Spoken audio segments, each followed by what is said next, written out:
Now on Nova. Take a thrill ride into a world stranger than science fiction, where you play the game by breaking some rules, where a new view of the universe pushes you beyond the limits of your wildest imagination. This is the world of string theory, a way of describing every force and all matter, from an atom to Earth to the end of the galaxies, from the birth of time to its final tick, in a single theory, a theory of everything. Our guide to this brave new world is Brian Greene, the best-selling author and physicist. And no matter how many times I come here, I never seem to get used to it. Can he help us solve the greatest puzzle of modern physics? That our understanding of the universe is based on two sets of laws that don't agree. Resolving that contradiction eluded even Einstein, who made it his final quest. After decades, we may finally be on the verge of a breakthrough. The solution is strings. Tiny bits of energy vibrating like the strings on a cello. A cosmic symphony at the heart of all reality. But it comes at a price. Parallel universes and 11 dimensions, most of which you've never seen. We really may live in a universe with more dimensions than meet the eye. People who've said that there are extra dimensions of space have been labeled crackpots or people who are bananas. A mirage of science and mathematics? Or the ultimate theory of everything? If string theory fails to provide a testable prediction, then nobody should believe it. Is that a theory of physics or a philosophy? One thing that is certain is that string theory is already showing us that the universe may be a lot stranger than any of us ever imagined. Coming up tonight, the undeniable pull of strings. The atmosphere was electric. String theory goes through a revolution of its own. 5 different string theories. And reveals the new shape of things to come. Perhaps we live on a 3-dimensional membrane. Our universe might be like a slice of bread. We're trapped on just a tiny slice of the higher dimensional universe. That's actually a problem. Watch The Elegant Universe right now.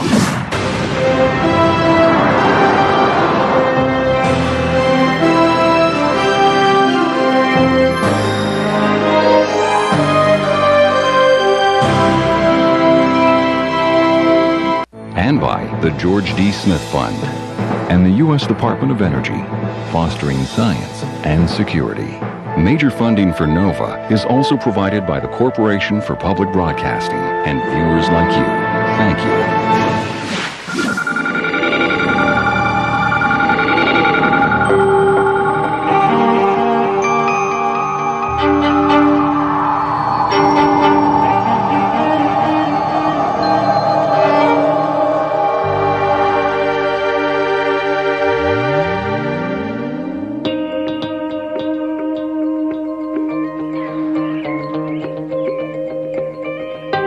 Imagine that we were able to control space or control time. The kinds of things that we'd be able to do would be amazing. I might be able to go from here to here to here to here and over to here in only an instant. Now, we all think that this kind of trip would be impossible, and it probably is. But in the last few years, our ideas about the true nature of space and time have been going through some changes, and things that used to seem like science fiction are looking not so far-fetched. It's all thanks to a revolution in physics called string theory, which is offering a whole new perspective on the inner workings of the universe. String theory holds out the promise that we can really understand questions of why the universe is the way it is at the most fundamental level. String theory is really the Wild West of physics. This is an area of theoretical physics which is so radically different from anything that's been before. This radical new theory starts with a simple premise that everything in the universe, the Earth, these buildings, even forces like gravity and electricity, are made up of incredibly tiny, vibrating strands of energy called strings. And small as they are, strings are changing everything we thought we knew about the universe, especially our ideas about the nature of space. To see how, let's first shrink all of space to a more manageable size. Imagine that the whole universe consisted of nothing more than my hometown, Manhattan. So now, just one borough of New York City makes up the entire fabric of space. And just for kicks, let's also imagine that I'm the CEO of a large corporation with offices on Wall Street. Because time is money, I need to find the quickest route from my apartment here in Upper Manhattan to my offices in Lower Manhattan. Now, we all know that the shortest distance between 2 points is a straight line, but even if there's no traffic, a bit of a stretch, even in our imaginary Manhattan, it'll still take us some amount of time to get there. By going faster and faster, we can reduce the travel time, but because nothing can go faster than the speed of light, there's a definite limit to how much time we can cut from our journey.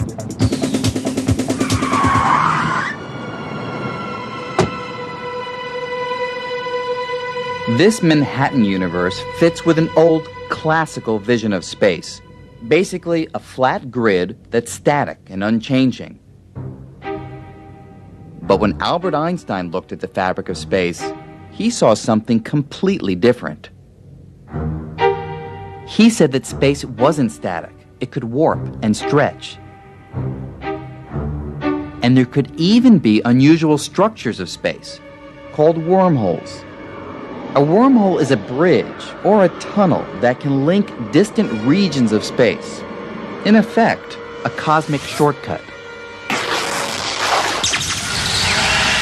In this kind of universe, my commute would be a New Yorker's dream. But there's a hitch. To create a wormhole, you've got to rip or tear a hole in the fabric of space. But can the fabric of space really rip? Can this first step toward forming a wormhole actually happen? Well, you can't answer these questions on an empty stomach.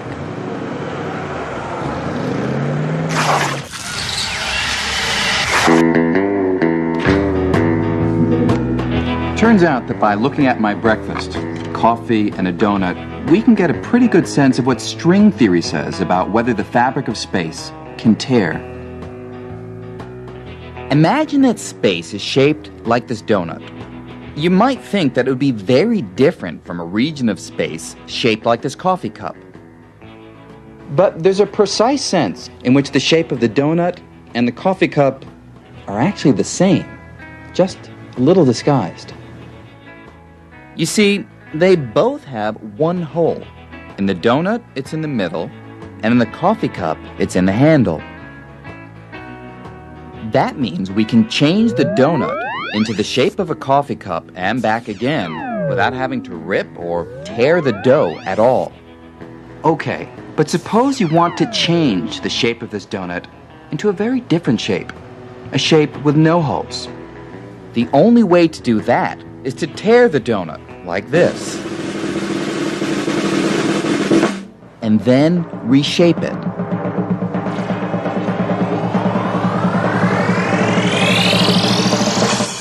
Unfortunately, according to Einstein's laws, this is impossible.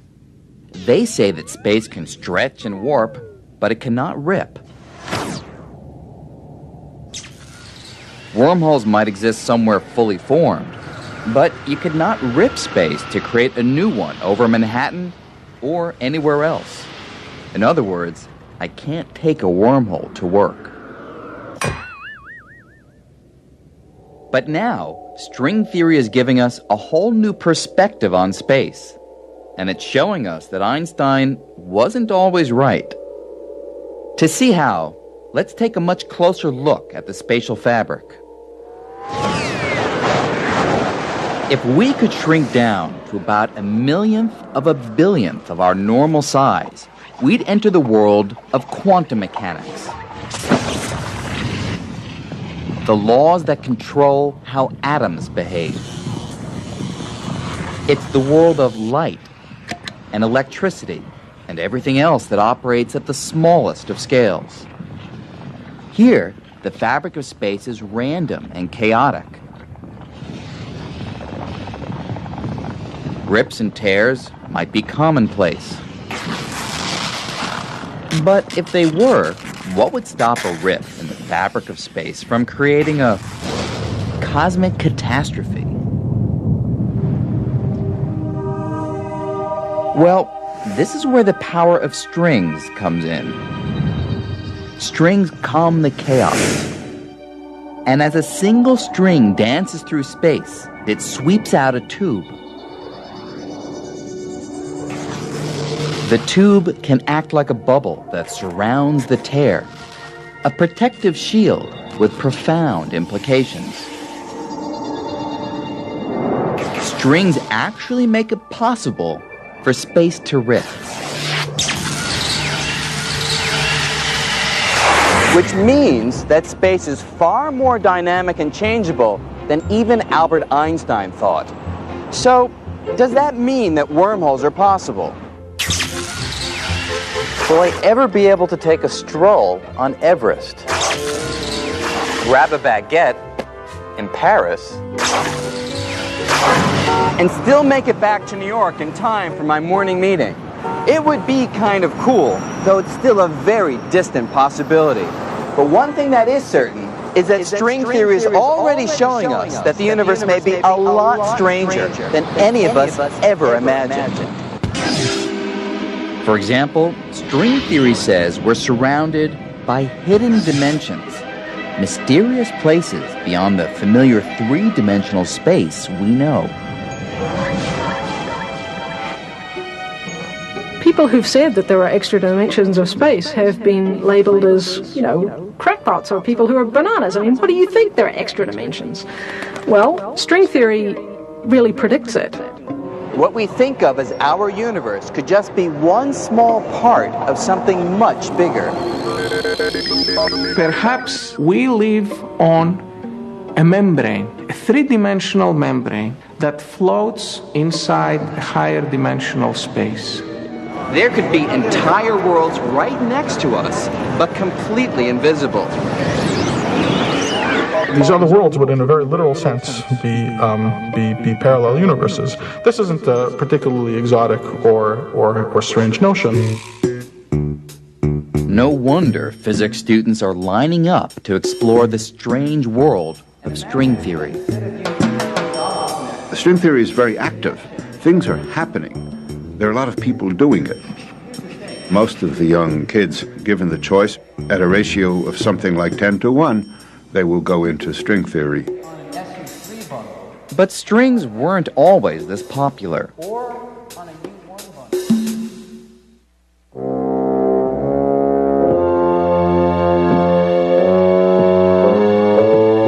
The pioneers of string theory struggled for years, working alone on an idea that nobody else believed in.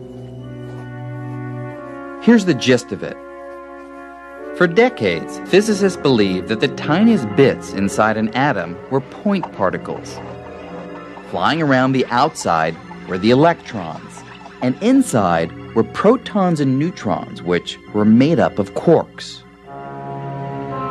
But string theory says that what we thought were indivisible particles are actually tiny vibrating strings.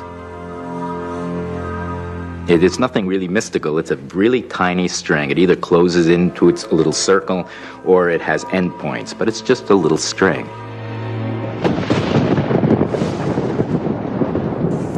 In the 1980s, the idea caught on, and people started jumping on the string bandwagon.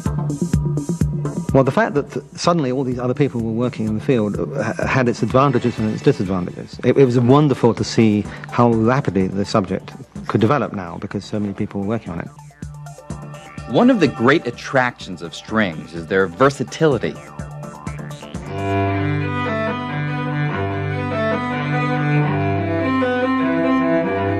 Just as the strings on a cello can vibrate at different frequencies, making all the individual musical notes, in the same way, the tiny strings of string theory vibrate and dance in different patterns, creating all the fundamental particles of nature.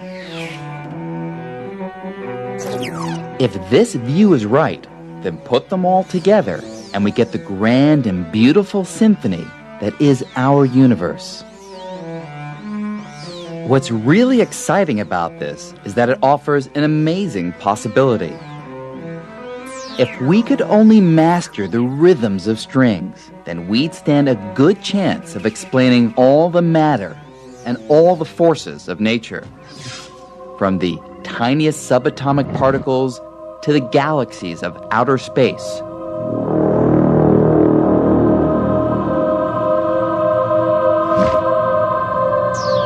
This is the potential of string theory, to be a unified theory of everything. But at first sight, in our enthusiasm for this idea, we seem to have gone too far.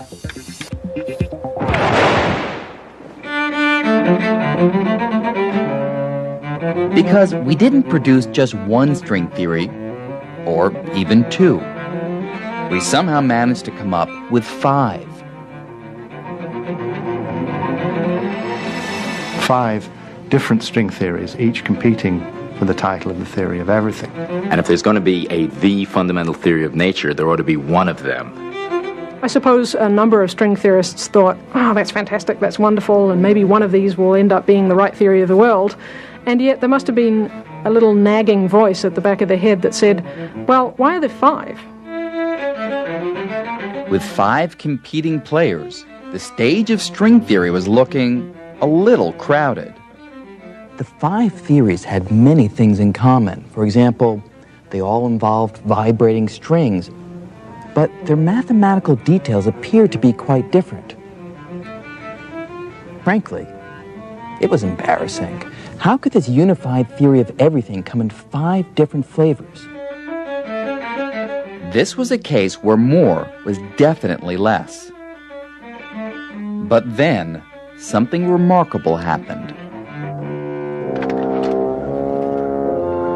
This is Ed Witten. He's widely regarded as one of the world's greatest living physicists, perhaps even Einstein's successor. Ed Witten is a very special person in the field. He clearly has a grasp, particularly of the underlying mathematical principles, which is far greater than most other people. Well, you know, we all think we're very smart, and he's so much smarter than the rest of us.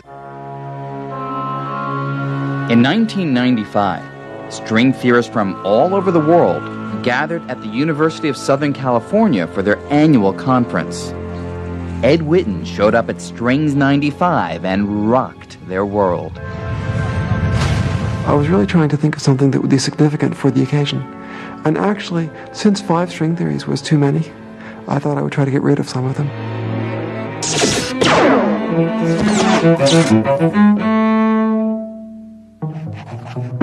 To solve the problem, Witten constructed a spectacular new way of looking at string theory.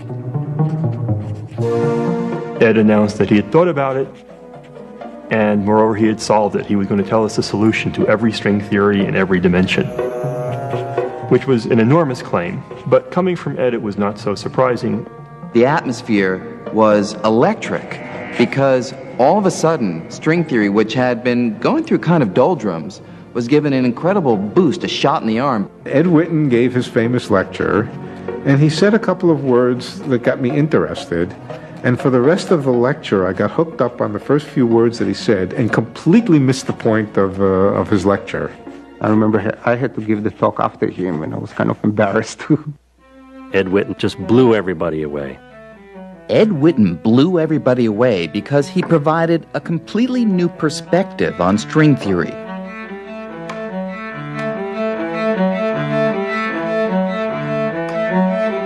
From this point of view, we could see that there weren't really 5 different theories.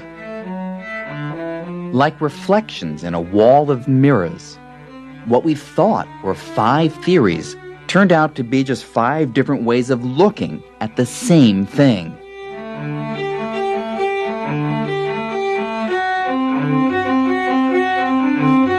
String theory was unified at last. Witten's work sparked a breakthrough so revolutionary that it was given its own name, M theory, although no one really knows what the M stands for. What is the M for? M theory. M theory. M theory. M theory. M theory. M theory is a theory. I don't actually know what the M stands for. Well, the M has... I've heard many descriptions. Mystery theory, magic theory. It's the mother theory. Matrix theory. Monstrous theory. I don't know what Ed meant. M stands for magic, mystery, or matrix, according to taste. I suspect that the M is an upside-down W for Witten. Some cynics have occasionally suggested that M may also stand for murky, because our level of understanding of the theory is in fact so primitive. Maybe I shouldn't have told you that one. Whatever the name, it was a bombshell. Suddenly, everything was different.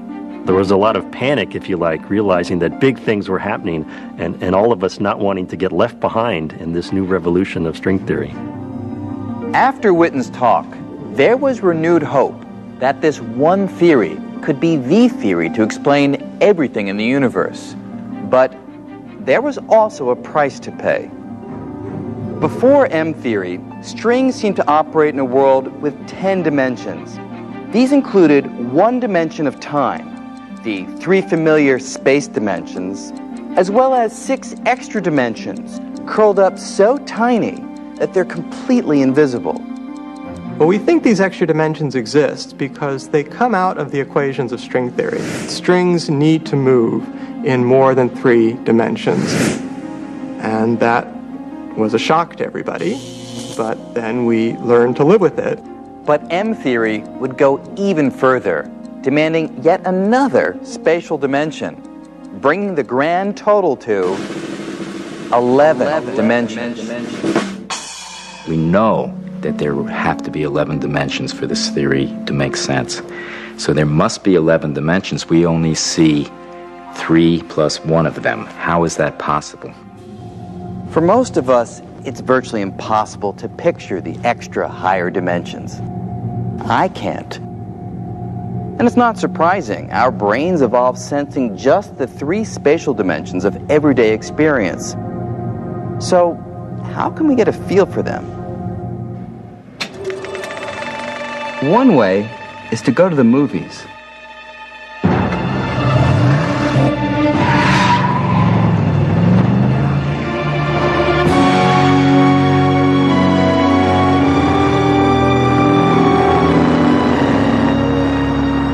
We're all familiar with the real world having 3 spatial dimensions.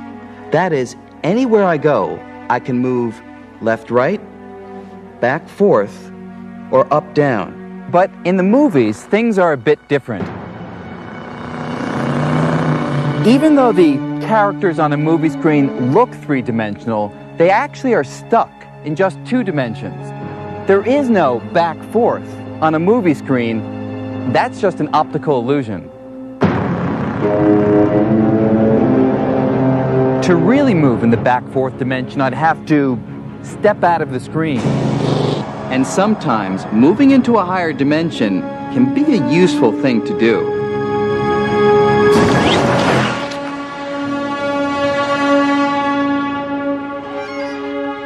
So, dimensions all have to do with the independent directions in which you can move. They're sometimes called degrees of freedom. The more dimensions or degrees of freedom you have, the more you can do. That's right. And if there really are 11 dimensions, then strings can do a lot more too. People found fairly soon that there were objects that lived in these theories, which weren't just strings, but were larger than that. They actually looked like membranes or surfaces. The extra dimension Witten added allows a string to stretch into something like a membrane, or a brain for short. A brain could be three-dimensional, or even more. And with enough energy, a brain could grow to an enormous size, perhaps even as large as a universe. This was a revolution in string theory. String theory has gotten much more baroque. I mean, now there are not only strings, there are membranes. People go on calling it string theory, but the string theorists are not sure it really is a theory of strings anymore. The existence of giant membranes and extra dimensions would open up a startling new possibility. That our whole universe is living on a membrane inside a much larger, higher dimensional space. It's almost as if we were living inside a loaf of bread.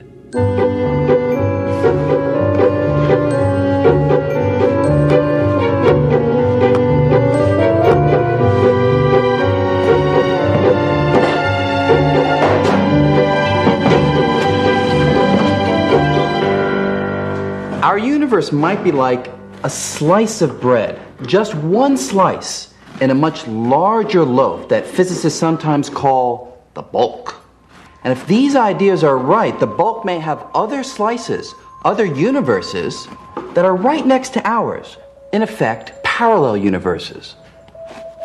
Not only would our universe be nothing special, but we could have a lot of neighbors. Some of them could resemble our universe. They might have matter and planets and, who knows, maybe even beings of a sort. Others could certainly be a lot stranger. They might be ruled by completely different laws of physics.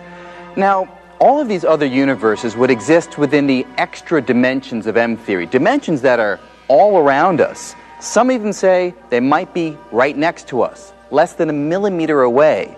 But if that's true, why can't I see them or touch them? If you have a brain living in a higher dimensional space and your particles, your atoms, cannot get off the brain, it's like trying to reach out, but you can't touch anything. It might as well be on the other end of the universe. And it's a very powerful idea, because if it's right, it means that our whole picture of the universe is clouded by the fact that we're trapped on just a tiny slice of the higher dimensional universe. It is a powerful idea, especially because it may help solve one of the great mysteries of modern science. It has to do with gravity. It's been more than 300 years since Isaac Newton came up with the universal law of gravity, inspired, as the story goes, by seeing an apple fall from a tree. Today it seems obvious that gravity is a powerful force.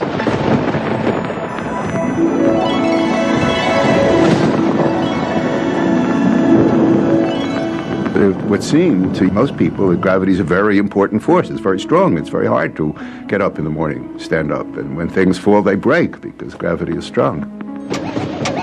The fact of the matter is that it's not strong. It's really a very weak force. Gravity pulls us down to the Earth and keeps our Earth in orbit around the sun. But in fact, we overcome the force of gravity all the time. It's not that hard. Even with the gravity of the entire Earth pulling this apple downward, the muscles in my arm can easily overcome it. And it's not just our muscles that put gravity to shame. Magnets can do it too, no sweat. Magnets carry a different force, the electromagnetic force. That's the same force behind light and electricity.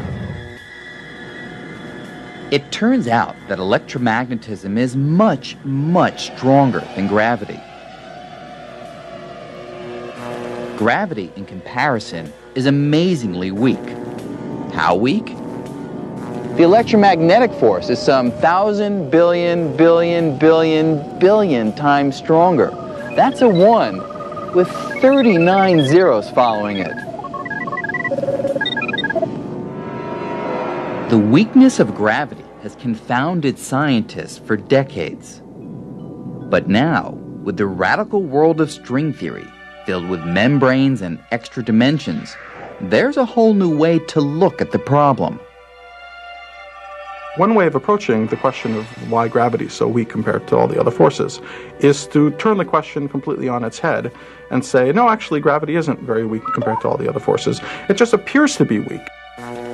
It may be that gravity is actually just as strong as electromagnetism, but for some reason, we can't feel its strength. Consider a pool table, a very large pool table. Think of the surface of the pool table as representing our three-dimensional universe, although it is just two-dimensional. And think of the billiard balls as representing atoms and other particles that the universe is made out of. So here's the wild idea. The atoms and particles that make up stuff in the world around us will stay on our particular membrane, our slice of the universe, just as the billiard balls will stay on the surface of the pool table. Unless you're a really bad pool player. But whenever the balls collide, there is something that always seeps off the table. Sound waves. That's why I can hear the collision.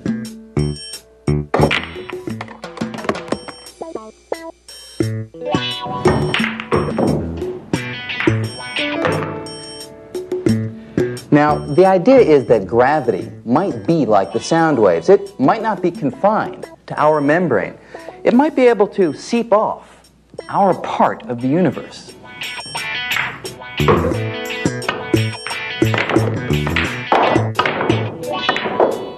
Or, think about it another way. Instead of pool tables, let's go back to bread. Imagine that our universe is like this slice of toast, and that you and me and all of matter, light itself, everything we see, is like jelly. Now, jelly can move freely on the surface of the toast, but otherwise it's stuck. It can't leave the surface itself. But what if gravity were different? What if gravity were more like cinnamon and sugar? Now, this stuff isn't sticky at all, so it easily slides right off the surface. But why would gravity be so different from everything else that we know of in the universe? Well, it turns out that string theory, or M theory, provides an answer. It all has to do with shape. For years, we concentrated on strings that were closed loops, like rubber bands. But after M theory, we turned our attention to other kinds. Now we think that everything we see around us, like matter and light, is made of open-ended strings. And the ends of each string are tied down to our three-dimensional membrane. But closed loops of string do exist. And one kind is responsible for gravity. It's called a graviton. With closed loops, there are no loose ends to tie down, so gravitons are free to escape into the other dimensions, diluting the strength of gravity and making it seem weaker than the other forces of nature. This suggests an intriguing possibility. If we do live on a membrane, and there are parallel universes on other membranes near us, we may never see them. But perhaps we could one day feel them through gravity. If there happens to be intelligent life on one of the membranes, then this intelligent life might be very close to us. So theoretically, and purely theoretically, we might be able to communicate with this intelligent life by exchanging strong gravity wave sources. So, who knows, maybe someday we'll develop the technology and use gravity waves to actually communicate with other worlds.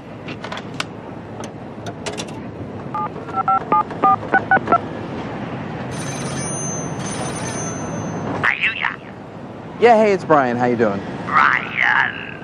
Uber Jerry Woofalaba Java Simpsons. We don't really know if parallel universes could have a real impact on us. But there is one very controversial idea which says they've already played a major role. In fact, it gives them credit for our existence. As the classic story goes, the vast universe we see today was once extremely small, unimaginably small. Then, suddenly, it got bigger. A lot bigger during the dramatic event known as the Big Bang. The Big Bang stretched the fabric of space and set off the chain of events that brought us to the universe we know and love today.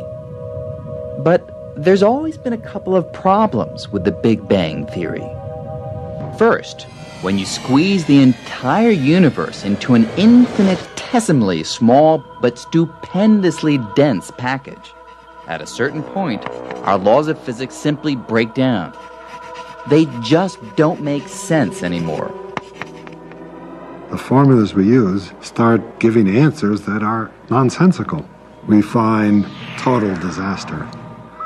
Everything breaks down. And we're stuck. And on top of this, there's the bang itself. What exactly is that? That's actually a problem. The classic form of the Big Bang theory really says nothing about what banged, what happened before it banged, or what caused it to bang. Refinements to the Big Bang theory do suggest explanations for the bang, but none of them turn the clock back completely to the moment when everything started.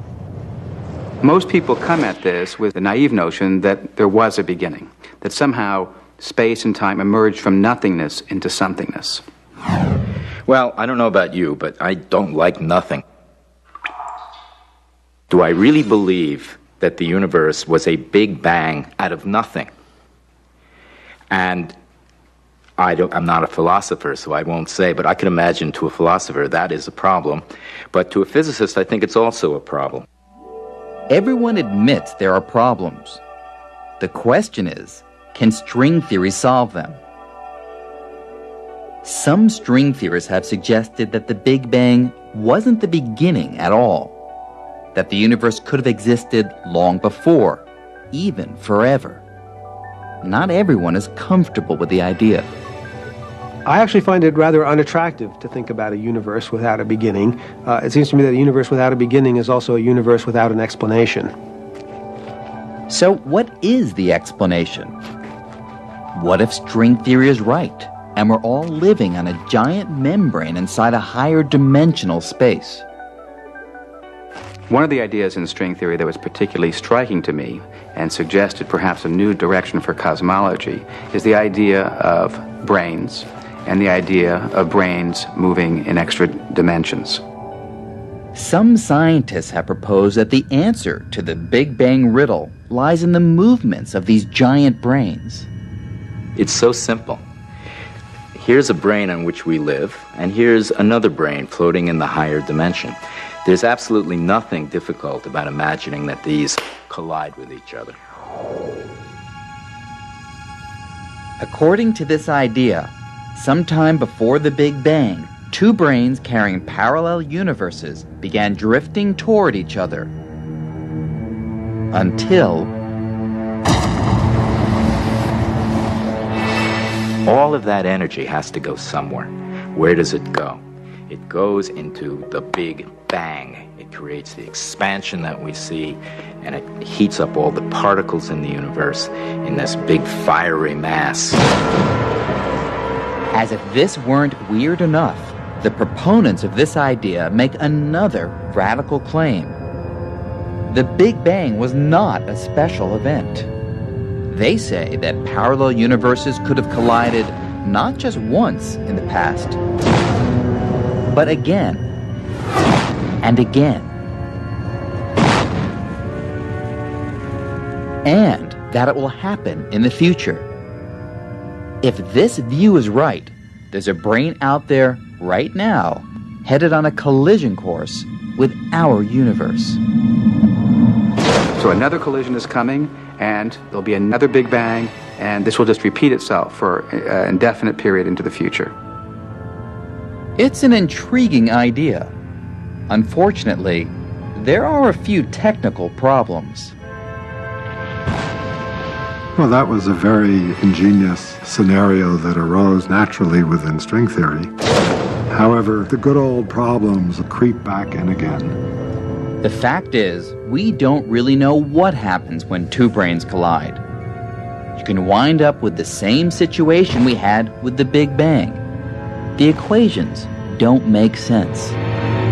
They have to make a lot of assumptions in their models, and I don't think they've really solved the problem of the Big Bang in string theory. If string theory is the one true theory of the universe, it will have to solve the riddle of the Big Bang.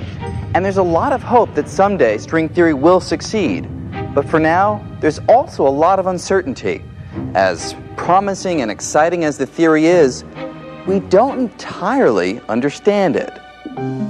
It's as if we've stumbled in the dark into a house, which we thought was a two-bedroom apartment, and now we're discovering is a 19-room mansion, at least, and maybe it's got 1,000 rooms, and we're just beginning our journey.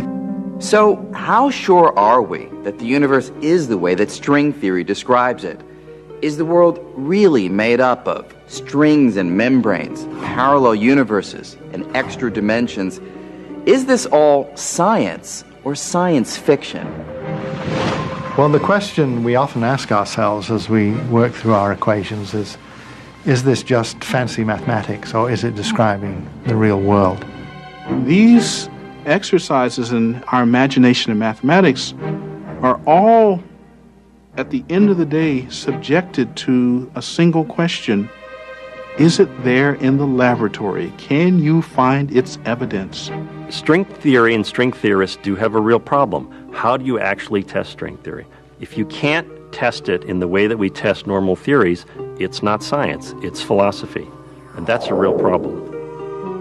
Strings are thought to be so tiny, much smaller than an atom, that there's probably no way to see them directly. But even if we never see strings, we may someday see their fingerprints. You see, if strings were around at the beginning of the universe, when things were really tiny, they would have left impressions or traces on their surroundings. And then, after the Big Bang, when everything expanded, those traces would have been stretched out, along with everything else. So, if that's true, we may someday see the telltale signs of strings somewhere in the stars. But even here on Earth, there's a chance we can detect evidence of strings. This past year in Illinois serves as command central for a lot of this research. Well, actually, the real work happens underground, where the hunt is on for evidence supporting string theory, including extra dimensions. Not too many years ago, people who talked about large extra dimensions would have been considered crackpots, to put it lightly.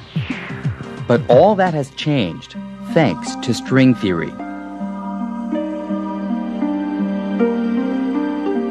This is Fermilab, and right now, it's our best hope for proving that extra dimensions are real. Fermilab has a giant atom smasher. Here's how it works. Scientists zap hydrogen atoms with huge amounts of electricity. Later, they strip them of their electrons and send the protons zooming around a 4-mile circular tunnel beneath the prairie. Just as they're approaching the speed of light, they're steered into collisions with particles whizzing in the opposite direction.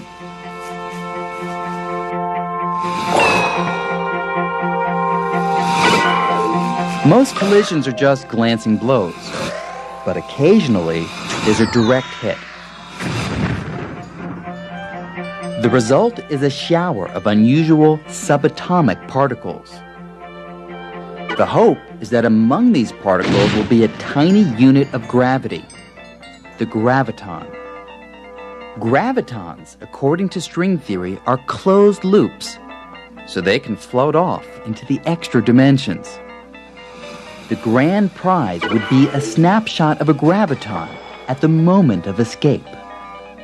And then the graviton goes to the extra dimension, and then it shows in the detector by its absence. You see it by its absence. Unfortunately, Fermilab hasn't yet seen the vanishing graviton. And the pressure is on, because another team is hot on the same trail.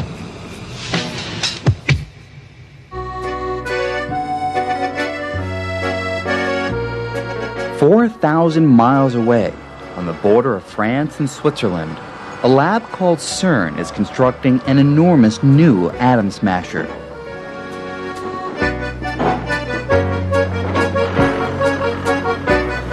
When it's finished, it will be 7 times more powerful than Fermilab's. There's a great sense of urgency that every minute has to count, but eventually CERN, our rival laboratory, will, frankly, blow us out of the water.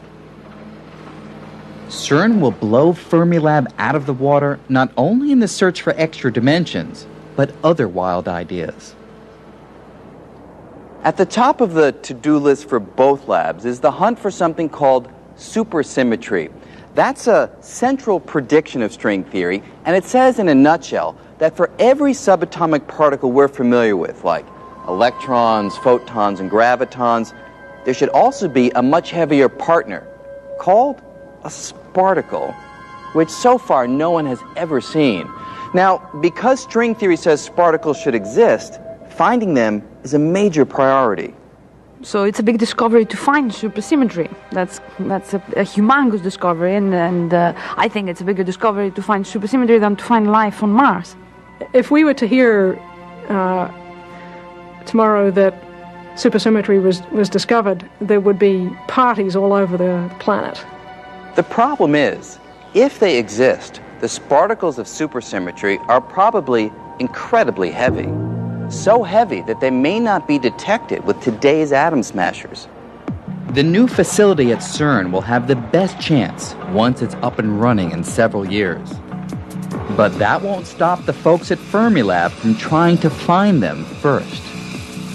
The competition is friendly and fierce at the same time. We're competing like bad dogs, essentially. And it has always been like that, and it will always be like that. We have to make sure that we don't make any mistakes, that we do absolutely the best we can do with these experiments, and take advantage of what is really one of the great golden opportunities for discovery. If we do find sparticles, it won't prove string theory, but it will be really strong circumstantial evidence that we're on the right track. Over the next 10 to 20 years, the new generation of atom smashers is sure to uncover surprising truths about the nature of our universe.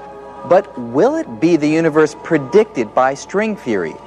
What if we don't find sparticles or extra dimensions? What if we never find any evidence that supports this weird new universe filled with membranes and tiny vibrating strings? Could string theory, in the end, be wrong? Oh yes, it's certainly a logical possibility that we've all been wasting our time for the last 20 years and that the theory is completely wrong. There have been periods of many years where all of the smart people, all of the cool people were working on one kind of theory, moving in one kind of direction, and even though they thought it was wonderful, it turned out to be a dead end. This could happen to string theory. Even though there's no real evidence yet, so much of string theory just makes so much sense. A lot of us believe it's just got to be right. I don't think it's ever happened that a theory that has the kind of mathematical appeal that string theory has turned out to be entirely wrong. I would find it hard to believe that that much elegance and mathematical beauty would simply be wasted. I don't really know how close we are to the end. You know, are we almost there and having the complete story? Is it going to still be another 10 years? Nobody knows. But I think it's going to keep me busy for a long time. We have been incredibly lucky. Nature has somehow allowed us to unlock the keys to many fundamental mysteries already. How far can we push that? We won't know until we try. A century ago, some scientists thought they had pretty much figured out the basic laws of the universe. But then Einstein came along and dramatically revised our views of space and time and gravity. And quantum mechanics unveiled the inner workings of atoms and molecules, revealing a world that's bizarre and uncertain. So, far from confirming that we had sorted it all out, the 20th century showed that every time we looked more closely at the universe, we discovered yet another unexpected layer of reality. As we embark on the 21st century, we're getting a glimpse of what may be the next layer. Vibrating strings, sparticles, parallel universes, and extra dimensions. It's a breathtaking vision. And in a few years, experiments may begin to tell us whether some of these ideas are right or wrong. But regardless of the outcome, we'll keep going because, well, that's what we do. We follow our curiosity. We explore the unknown. And 100 or 1,000 years from now, today's view of the cosmos may look woefully incomplete, perhaps even quaint. But undeniably, the ideas we call string theory are a testament to the power of human creativity. They've opened a whole new spectrum of possible answers to age-old questions. And with them, we've taken a dramatic leap in our quest to fully understand this elegant universe.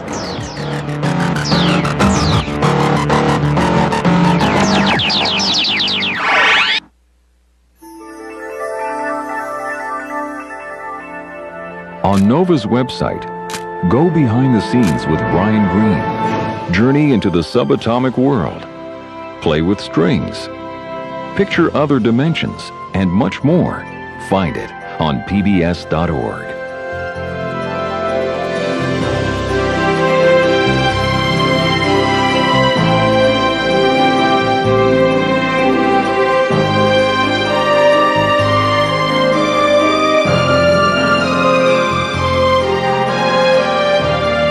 To order this program on VHS or DVD, or the book The Elegant Universe, please call WGBH Boston Video at 1-800-255-9424.